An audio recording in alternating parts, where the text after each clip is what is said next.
परवा मी बनवली होती पनीरची भाजी आणि ती पनीरची भाजी होती घरी बनवलेल्या पनीरची.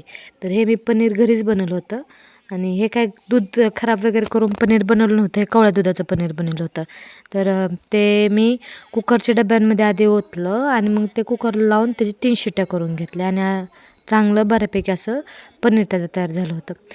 त्यानंतर मी त्याचे बारीक बारीक पीस वगैरे करून घेतले आणि तेलात तळून घेतले थोडेसे. आमच्यात आवडतात तळाले म्हणून तळून घेतले आणि त्यानंतर तळून गोल्डनच तळले, खूप असे ते करपून दिलं नाही, हलकंच तळून घेतले.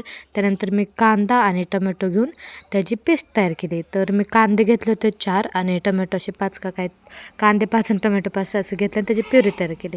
तर त्याच कढईत पनीर तळून बघा कढईची कशी हालत झाली असं. तर त्यात मी तेजपत्ता आणि दालचिनी असं टाकलं आणि ते फक्त फ्राय करून मी बाजूला काढून घेतलं, त्यात ठेवलं नाही.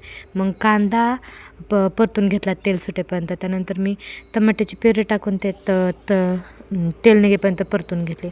नंतर आपलं मसाला, घरचे मसाला, तरी पावडर आणि हे पनीर मसाला होता, कांदा लसूण मसाला, हे सगळं घेऊन मी टाकलं आणि अशी झाली होती माझी पनीरची भाजी.